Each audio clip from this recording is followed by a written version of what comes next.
Bonjour, aujourd'hui nous recevons Nadia Ouchka. Bonjour. Est-ce que j'ai bien prononcé? Presque. Allez-y. Nadia Ouika. Ouika, voilà. Soyez la bienvenue. Donc, nous vous recevons dans le cadre des entretiens que nous faisons dans la Glorieuse depuis plus de 5 ans. Alors là, nous partons sur un sujet un peu difficile. C'est la plainte qui a été déposée par les salariés du centre funéraire de Montpellier concernant des agressions sexuelles, du harcèlement moral et sexuel et du travail dissimulé. Exactement. Voilà, donc vous avez 34 ans, une petite fille, vous êtes d'origine albanaise, vous avez vécu la guerre, né au temps du communisme. Mhm. Votre père avait ouvert une entreprise de pompes funèbres en Albanie. Et puis, devant la difficulté à y vivre, voire à y survivre, les pillages, les viols, vous êtes venu en France. C'est la décision de mes parents, donc oui. Voilà, donc vous êtes salarié du centre funéraire de Montpellier depuis septembre 2013. Vous êtes exactement conseillère funéraire et vous êtes fait partie d'une équipe de 6 personnes qui sont habilitées à recevoir les familles pour organiser le décès, quoi, Organiser les obsèques, les obsèques, selon voilà. les volontés du défunt ou les souhaits de la famille. Bon, alors vous m'avez annoncé là que parmi toutes les personnes qui ont porté plainte là, contre le fonctionnement du centre funéraire, il y en a déjà une qui a été licenciée. Exactement, aujourd'hui même. Donc Voilà. elle vient de recevoir son courrier de licenciement. Donc vous aimez les voyages, vous parlez beaucoup de langues, français, anglais, italien, albanais, espagnol, et vous apprenez le russe. Oui. Si vous êtes licencié, vous arriverez à vous recaser, sans problème. Sans souci. Donc, avant de passer aux questions, on va vous faire la présentation du numéro 1006 de la Glorieuse. Donc, on a titré donc, cette semaine une opposition à tonnes électrique au conseil municipal, les droits hors jeu, Lévita s'en va, Sorel reprend le micro et la NUPES fait son show. D'accord. Voilà. Ensuite, on revient sur le handball et Del Jari, une histoire de famille. Alors ensuite, la circulation, toujours le stade Jeannot de la Vega, le maire président dans la fosse, point d'interrogation, et un article très drôle sur le crédit agricole, complètement anachronique. Voilà pour vous mettre en bouche. Bon. Bien chargé. Une actualité toujours bien chargée à Montpellier. Donc, Nadia, on va commencer. Est-ce que vous pouvez me parler de votre travail? Bien sûr. Je suis là en fait, donc mes collègues également qui organisent les obsèques, pour vraiment soutenir les familles, les accompagner dans tout ce qui est administratif et les soulager de cette partie administrative pour aller jusqu'au jour où les obsèques vont avoir lieu. Donc tout faire selon les volontés du défunt ou les souhaits de la famille s'il ne les a pas laissés. Nous sommes donc 49 dans l'entreprise et chacun a bien un rôle défini. Donc j'organise les obsèques, d'autres vont exécuter ces obsèques. D'accord. Et puis, on parlera tout à l'heure de ceux qui vont chercher ceux qui font les gardes la nuit et ceux qui vont chercher les personnes qui sont décédées dans les familles. D'accord. Voilà.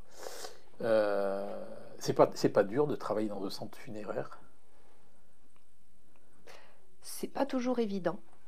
Donc si on parle uniquement du travail, du deuil, c'est quelque chose qui est loin d'être évident, mais avec les années, on arrive en fait à pouvoir faire face, à contrôler donc, nos émotions, notre empathie.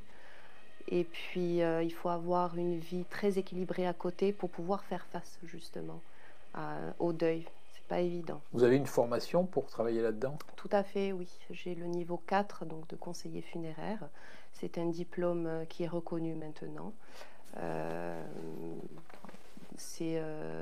Alors, lorsque moi je l'ai passé, c'était différent. Il y avait un petit peu moins d'heures. Maintenant, c'est quelque chose qui est plus poussé avec un examen final. D'accord. Combien de femmes évoluent dans le centre funéraire de Montpellier? Alors actuellement, nous sommes 12 sur D'accord. 49, donc c'est pas beaucoup, il faut y faire sa place et c'est pas évident parce que personne ne vous déroule le tapis rouge. Vous recevez combien de familles endeuillées par jour? Actuellement, on est à peu près à 4 familles par personne. Ce n'était pas le cas il y a encore quelques temps, où ça pouvait aller entre 6 et 7 par jour, ce qui est une cadence infernale. D'accord. Donc revenons sur la plainte, les faits. C'est des faits qui datent essentiellement de l'année 2015 et puis les années Ça, suivantes. alors, ça a débuté en 2015. Donc la première plainte verbale a été en 2015, n'a pas été entendue, a été sûrement lissée, mais parce que cette plainte-là, elle était la seule. Donc c'était moi qui avait dénoncé. Et étant donné qu'à l'époque j'étais la seule femme, c'était compliqué pour moi d'être très très courageuse face à tous ces hommes. Donc soit par déni, soit par peur, soit par manque de courage, j'ai essayé de me taire, de ne rien dire, de continuer à travailler parce qu'en même temps je ne voulais pas qu'on me reconnaisse juste pour ça. J'avais bien d'autres compétences à Hmm. offrir à la société. Donc vous avez reçu des mails d'hommes qui vous disaient, vous imaginez en train de vous déshabiller, en vous demandant de vous débarrasser de votre culotte, enfin toutes sortes de fantasmes. Oui, il y a des mails en disant aujourd'hui t'as pas mis tes talons de pétasse, ce genre de choses. Alors, Euh, des mails donc d'un seul collègue, effectivement. C'est des mails érotiques. C'est un peu difficile à en parler exactement. Il y en a eu plusieurs et j'avoue que c'est comme si il m'avait un peu volé ma pudeur, quelque chose que je ne voulais pas je comprends. partager. C'est un monde Ça, professionnel, donc ça a duré combien de temps ces harcèlements? ça a duré quelques années. Ça, si j'ai parlé en 2015, c'est que ça a commencé un petit peu avant, quand j'ai été embauchée en 2013. Donc réellement, les regards et les mots, les compliments un peu malsains ont commencé réellement en Ça s'est arrêté 2014. quand? Ça s'est arrêté quand? Ça s'est arrêté donc en 2015 lorsque j'en ai parlé, mais le harcèlement sexuel a arrêté en 2015. En revanche, ça s'est transformé par la même personne en harcèlement moral et ça continue toujours, hein, c'est Donc, bien plus vicieux. donc là, dans la plainte, il y a 4 harcèlements sexuels et 2 harcèlements moraux. 2 harcèlements moraux. Euh, le directeur du centre a été mis au courant tout de suite. Bien sûr, les deux directeurs, le directeur actuel et l'ancien directeur également. Et quelles ont été leurs réactions? On attend toujours. Alors ensuite, bon, ce qui s'est passé, c'est qu'il y a eu un cabinet nominé par le centre funéraire, un cabinet de RH, qui a auditionné donc 35 des 49 salariés. Vous n'avez pas voulu être auditionné. Je n'ai pas souhaité, d'autant plus qu'à ce moment-là, j'étais en accident de travail. Donc, j'étais chez moi. C'est pas la seule raison. Je vous avoue que si ça avait été un organisme indépendant qui nous avait envoyé ce cabinet-là, pourquoi pas? Là, c'est le directeur qui a payé ce cabinet et ce cabinet récoltait plus, c'est ce qu'on pense, c'est mon opinion, récolter des informations pour une meilleure défense justement pour la partie adverse parce qu'ils étaient déjà bien au courant qu'il y avait une plainte qui était en train de se préparer. Aujourd'hui, 30% de l'effectif féminin porte plainte, c'est-à-dire 4 personnes sur 12. 4 4 femmes personnes sur sur 12. 12. Donc 4 personnes, donc 4 femmes ont porté plainte et il y en a 2 qui n'ont pas osé ou n'ont pas souhaité porter plainte mais qui se sont déjà confiées à plusieurs personnes sur ces agissements où ça les rendait mal à l'aise. Donc 3 hommes sont mis en cause. Est-ce qu'ils ont été mis à l'écart, remerciés? Alors ils ont été promus. Dans l'administration, dans les mêmes services ou ailleurs? Alors, donc celui qui marcelait et qui a agressé donc une de mes collègues sexuellement a été promu à la prévoyance funéraire. Un un poste qu'il souhaitait avoir pour avoir un peu plus de liberté vu qu'il venait d'être papa pour la deuxième fois. Un autre collègue qui a agressé et menacé de mort, donc ma collègue qui vient d'être licenciée, lui aussi avait été promu donc, au poste de prévoyance avant, avant le deuxième collègue. Et le troisième en cause a été un de mes collègues conseillers funéraires, a été promu en tant que responsable des opérations funéraires. Et le quatrième qui est mis en cause également, lui est déjà responsable du pôle accueil conseil. D'accord. Parce que le cabinet de RH là, qui a audité, là, il parle de harcèlement d'ambiance. C'est ce Ça veut qu'ils dire ont quoi, estimé. harcèlement d'ambiance? Je ne sais pas. Ça veut dire quoi? Des grivoiseries, besoin de se détendre dans Si une c'est atmosphère? si c'est ça, avoir besoin de se détendre, je ne comprends plus rien. Je sais pas, je dis pas, hein, je pose la question. Harcèlement d'ambiance. Harcèlement d'ambiance, c'est ce qui est ressorti. Je vous avoue que je ne comprends pas très bien le terme de harcèlement d'ambiance. Pour moi, un harcèlement, c'est du harcèlement, donc il n'y a pas d'harcèlement d'ambiance. Est-ce que c'est pas une opération de camouflage? J'ai des gros doutes là-dessus.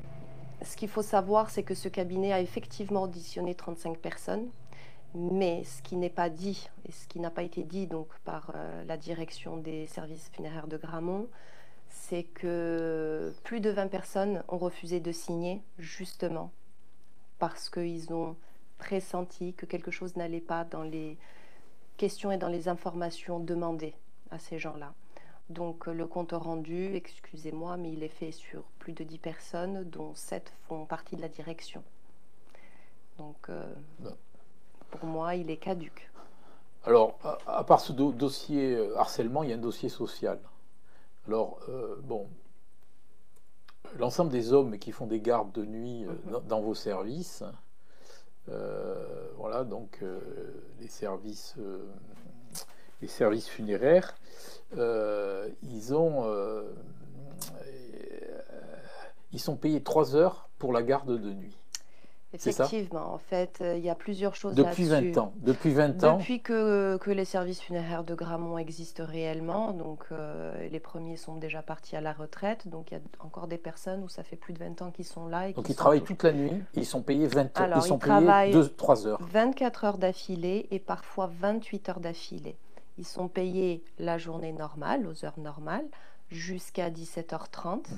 Puis, eux, ils restent travailler, mais ils sont payés que 3 heures. Donc, de minuit à 3 heures, on va dire. Tout le reste, c'est cadeau. D'accord. Bon, c'est un peu étonnant pour les entreprises qui payent les salariés. C'est pas du travail dissimulé, ça? C'est totalement du travail dissimulé. Donc on est dans une société qui dépend de la métropole et qui respecte pas le droit du travail. C'est ça qui est étonnant.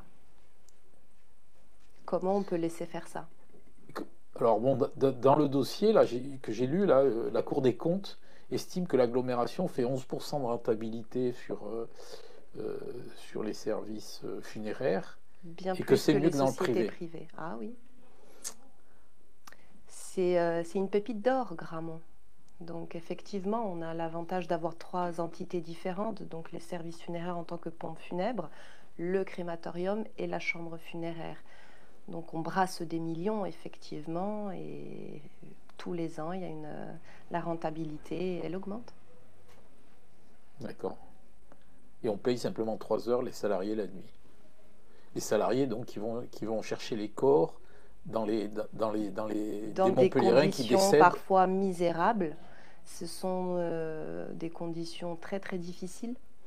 Ce sont des heures et des heures et des heures de présentiel donc à Gramont. Lorsque on a le marché aussi des réquisitions donc de la métropole de Montpellier. Ça veut dire que lorsqu'il y a un décès donc sur la voie publique, par exemple sur un train, donc il y a une équipe qui va aller pour chercher donc le corps ou les morceaux ou ce qui reste en fait, tout simplement. Et quand il y a quelqu'un qui passe sous un train, il y a combien de personnes qui se déplacent? Alors, normalement, pour un défunt, on y va à 2. Donc 2 personnes. Ça dépend après de la corpulence de la personne, mais régulièrement, il se trouve à 2, oui. C'est D'accord. rare qu'ils soient en plus. D'accord. Et quand c'est sous le train, là, ça se passe comment? Il y a plusieurs personnes qui y vont? 2. Deux, d'accord. Donc vous avez alerté en 2019 par courrier la NIAG, l'élu à l'époque qui était sous le mandat de Philippe Sorel. Alors, c'était Eliane Lioré à l'époque. En 2019, le changement a été fait, donc c'était Eliane Lioré, la présidente D'accord, ok. des services funéraires de la métropole de Montpellier. C'est pas Delafosse, Eliane Leray, non? Si, c'est tout à fait. En 2019, c'était. Parce que Delafosse, c'est depuis 2020. Avant, en 2019, C'était en c'était. 2020 réellement. Ah, Et c'était mon en courrier, 2020, voilà, je d'accord. l'avais alerté et avisé en 2020. D'abord, donc j'ai essayé de prendre contact avec elle par mail. On est tombé d'accord sur un rendez-vous. Je l'ai supplié de ne pas me croire sur parole, mais de venir poser des questions et de parler à mes collègues parce qu'il y avait des choses douteuses qui se passaient. Il y avait une discrimination énorme entre les hommes et les femmes. J'ai pu lui montrer tout ce qui était différence salariale entre les hommes et les femmes. Malheureusement, j'attends toujours sa réaction. Elle n'a pas réagi. Non, elle n'a pas réagi. J'avais une lueur d'espoir parce qu'elle œuvrait vraiment pour les femmes. Donc je me suis dit, bah, peut-être que ça va la toucher, peut-être qu'elle va aller au-delà. Non, pas du tout. Et je suis en colère. Je suis en colère parce que la métropole est la première à s'honorer de nos services quand il le faut. Mais quand on appelle au secours, ben, il n'y a plus personne. Et je ne comprends pas, je ne conçois pas parce que la métropole détient 82% des parts.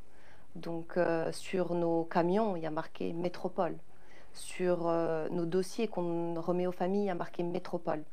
Mais lorsqu'on appelle la métropole pour leur demander une investigation, de l'aide, une intervention quelconque, eh ben, il n'y a plus personne. Donc le dossier n'a pas avancé du tout. Absolument pas. Aujourd'hui, vous sentez un frémissement? Ma foi, toujours pas.